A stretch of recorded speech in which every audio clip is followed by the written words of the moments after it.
Welcome to 5 Questions with Maureen and Linda. Today, we're focusing on the new counseling tool that was introduced earlier this year in connection with the launch of Oticon Intent.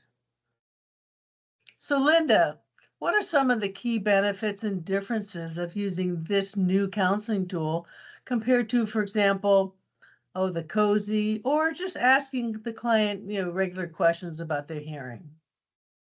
Okay, there are several reasons. Some may be first, need based.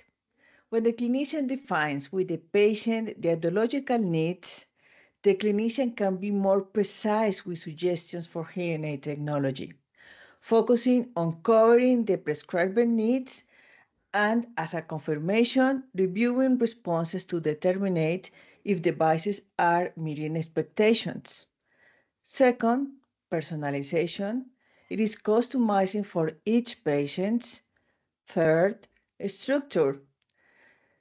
The tool provides a workflow for the clinician. Fourth, consistency among clinicians. Fifth, visual guide, helping the patient to understand more about his hearing situation and the impact in his lives. Sixth, benefit on writing down the patient's responses, building trust between patients and clinicians. Exactly. Thank you. Next question for you, Maureen. Could you take us inside the counseling tool? Sure. Let me grab it. The Okay. counseling tool comes as a printed document on heavy paper stock. Think of it as a very large brochure, and it's designed to be kept on your desk and used and reused with practically all of your adult clients. So while the counseling tool is contained all in one document, it really could be considered to have 3 parts to follow the flow of your patient care. The first 2 parts are very generic, so it can be used with any client regardless of hearing loss, or if they're a new hearing aid user or previous user. We start with the first section, as you can see in the slide, your communication needs, which covers 2 pages. Here you can see a number of different environments represented in pictures, and your client should pick out 3 or 4 of these situations that are most important for them to hear, and you should write them down. Now, you can have your client mark their choices on a separate page that comes available for you as a tear-off pad. If you want to use the pad, I suggest having them write these on these take-home pages and put a copy in their file. You may also ask them to mark how difficult these situations are, hard, medium, or easy, or it becomes a natural part of the conversation. So this is done before the audiogram. The next section, called Hearing Aid Preferences, should be saved until after you discuss the audiogram and other test results. And of course, before you jump into the hearing aid recommendation. So now you're asking about their hearing aid preferences, what's important to them, such as appearance, um, of course, clarity, and often budget. I would save this part of the hearing aid preferences for when you've, again, counseled about the audiogram and you're ready to talk about a hearing aid recommendation. So this way, you're putting together the hearing patient's needs and their hearing aid preferences all together. So by doing this before you jump into the hearing aid recommendation, you're showing the client that their needs matter, that you've really listened to them, and you're helping to put it all together for them. And again, one big benefit of this tool is that you're validating the client's needs and preferences. You're confirming that you've listened to their desires and you're taking them into consideration when you make a hearing aid recommendation. So Linda, can you describe the second part of the tool, the sales support part, and also share some of the pros and cons? Sure. The tool has a simple but complete explanation of the most advanced features that Oticon hearing aids have, facilitating patient understanding, and with this base, it makes a comparison of the three latest premium technology, intent one, more one, and real one. The pros shows the technological improvement in our brain hearing approach over time, focusing on intent and the difference with the traditional technology. And cons, when comparing with premium features, it is not possible to compare with mid-range hearing aids. For the next question, we wanted to share with you some real-world experiences with the counseling tool. I recently had the pleasure of interviewing Chayma from Auditec in Morocco. And if you don't know Chayma, she is the Director of Operations and Development for the company. Along with her sister Umama, they are truly a dynamic duo. Since May, Chayma has worked with and trained her team on how to add the counseling tool to the patient fitting flow. And I'm going to let her tell you the differences and benefits that she has found from implementing the counseling tool with her team and their patients. Now, after you watch the conversation with Chayma, please stay with the video for 2 more minutes for an important reminder from us about the counseling tool.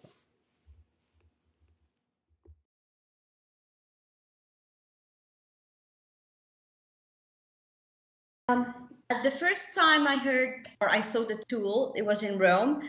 Right. I right away understood that this would be really life-changing for us in the terms of the sales process, because it puts in images all the things that we have to say and might not be clear, or even things that we are not comfortable saying to the patient, or we just forget to say to the patient.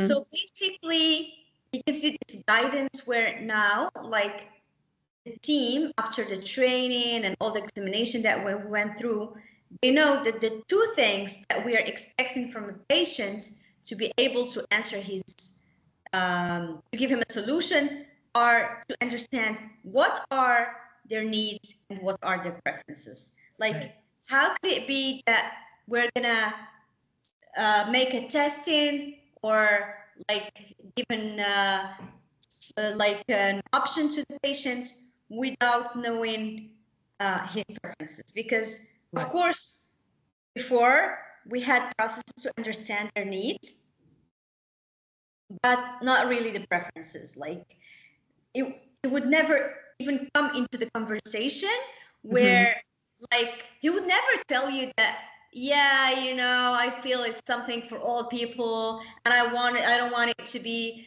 visible and I have a problem with the appearance. Like no one is gonna say that, like hardly.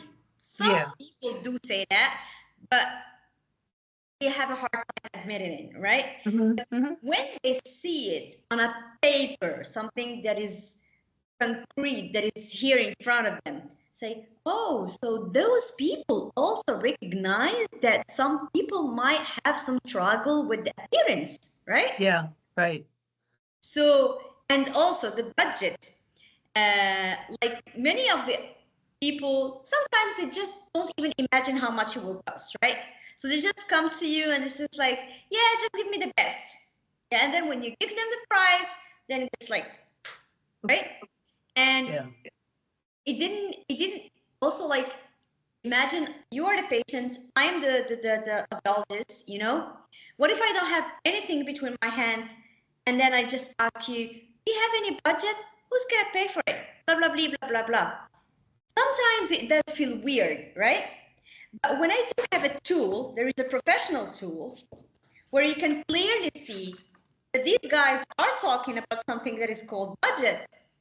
Then it gives you more legit, you're more legit, I would say, to talk about it as a professional, because there is a tool that exists in the world that gives you this, I would say, the right to talk about it in an open way, right? Yeah. And these are like the 2 things where we basically would have real objections of the patient, because for all the rest of them, accessories, quality, sound, quality, connectivity, it's easy to, I would say, come up with a product that have these preferences. But then sometimes you get a little bit more struggle with the budget and the appearance.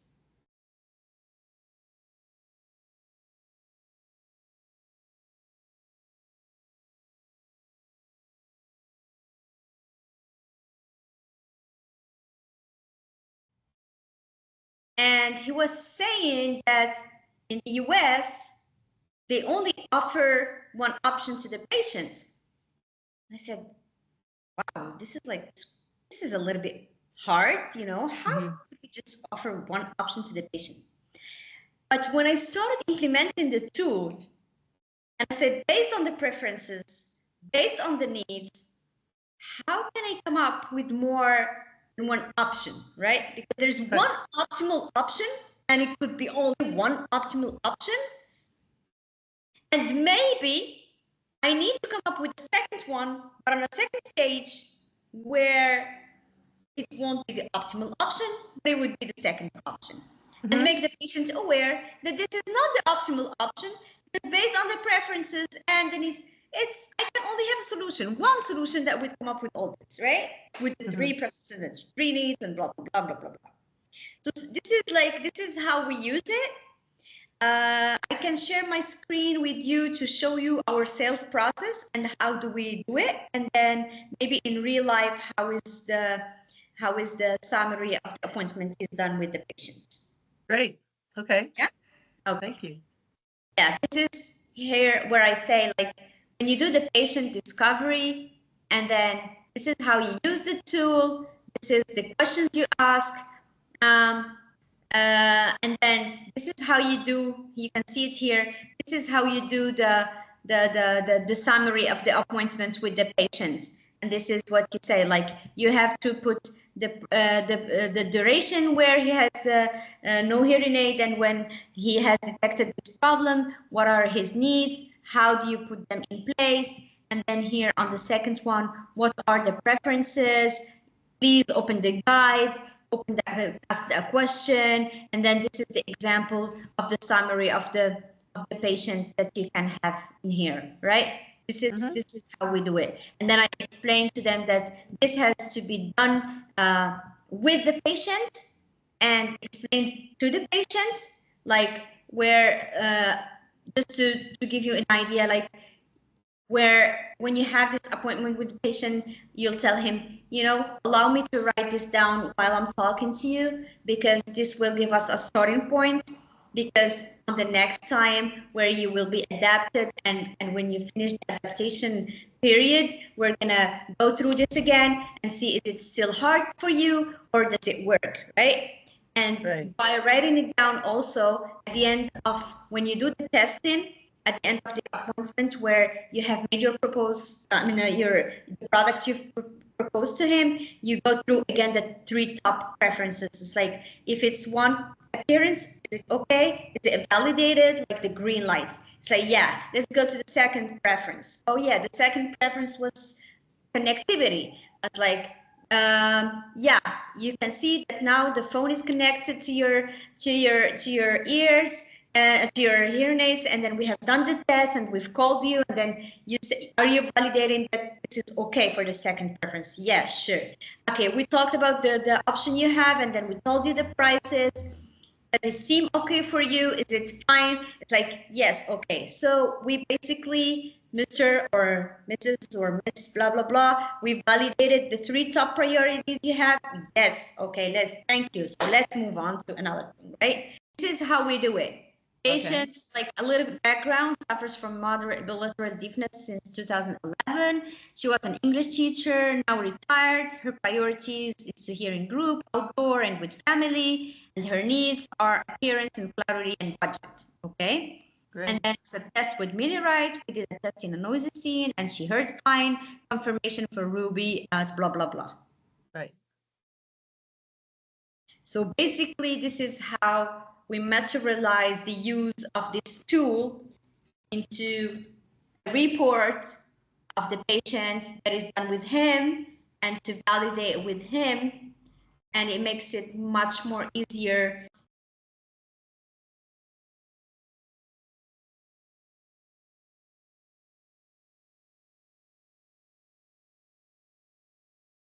that I noticed when they go through the preferences, they talk about the clarity and blah blah blah, and then says and the budget, and then they go on. And it takes like maybe 1 second when they talk about the budget because they are afraid of facing this budget thing, right? Right, So right. I was like, how is it that you're talking about all eight preferences and then you spend 1 second on the budget, right? Where this is really one of the points where you're gonna come up with the right answer to the patient or to the wrong answer to the patient. Because like for me, the top objections of a patient not to be, I would say, having a hearing aid is budget and appearance. These are the two things that will not make you accept the hearing aid and the instrument. So like, how is it like you have no problem, okay, with the appearance, you talk and you understand and then you explain, but then when you go to the budget thing, you just go on, no, please take your time and please ask in an open way, do you have a certain budget? Who's paying for you? Are you going to pay? Is any family member is going to help? And you can have a more precise idea, because when you do not define this, and then you tell me that you want speech clarity and sound quality and appearance, I will just offer an intent. Right? But that might not be in the budget. They are far from the budget of intent. So what am I going to create in that patient's mind? I'm going to create frustration. So it's very important that you be more or less close to what he can afford. Mm-hmm. Never down, maybe a little bit up, but not way too up. Right. This is how I see it, right? And the feedback we had from patient that has had different experiences from competition, and they came to us at the end, and then when we start like using this and it's like, wow, it all makes sense now. No one explained to me the way you did, because you started asking me questions like it was nothing, and then you pulled up this thing, and then there's a link between the preferences and between the needs, and then between what I'm testing, and then this is like a very unique way you're doing it. It's so nice. Like they see the difference, they feel it, because they feel that there's a link to the real things they want and they think, and they feel like part of the process, part of the selection process. It's not like a doctor, you come in and then you have a problem and then we're gonna give you medication. No, you are part of the solution. You are part of the process of the selection.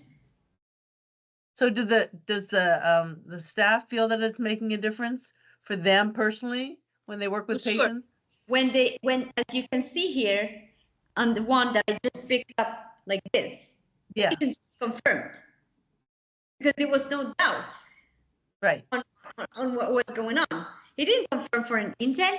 He didn't confirm for a more. He confirmed still for a Ruby, because this was because budget was one top thing for him, and we didn't frustrate him. So he made a decision right away in the first session.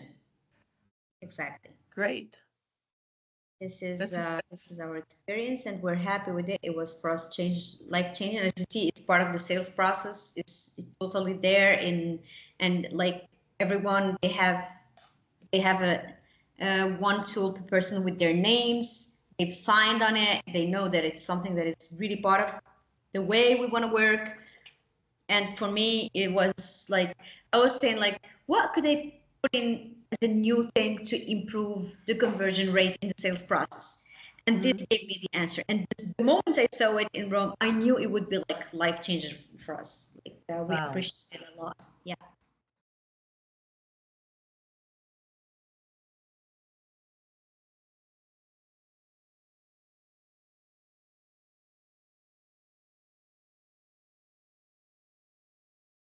So Linda, as a wrap up, are there any other tips that you should share about the counseling tool? Yes, of course. It is important to know that the tool is not available in Genie. This is a very important issue. Also, you can use this tool for train your team. We can help if needed. questions and concepts are always natural. Clinician keeps one copy on their desk, use it with every client. And also you can get the tier of page as a PDF and you can edit online, then print it for your patient and for their file. And also it's good to know that the tool is in English, Spanish, and different languages. You can translate it and print it into your local languages. And if you wish, you can use only the part that you needed. We recommend the first two parts. Right, the generic sections, exactly. So we hope that you found that this counseling tool can be a real benefit to your clinicians and especially your patients. And for those of you with Arabic speaking clients, I understand that Morocco is also in the process of translating it into Arabic. They have many languages in Morocco. So please let us know if you'd like to find out more about that. And Linda, what's our next topic for our next video? Our next topic, yes, our next video will be about a smart charger, the new smart charger. So see you next time. Bye-bye.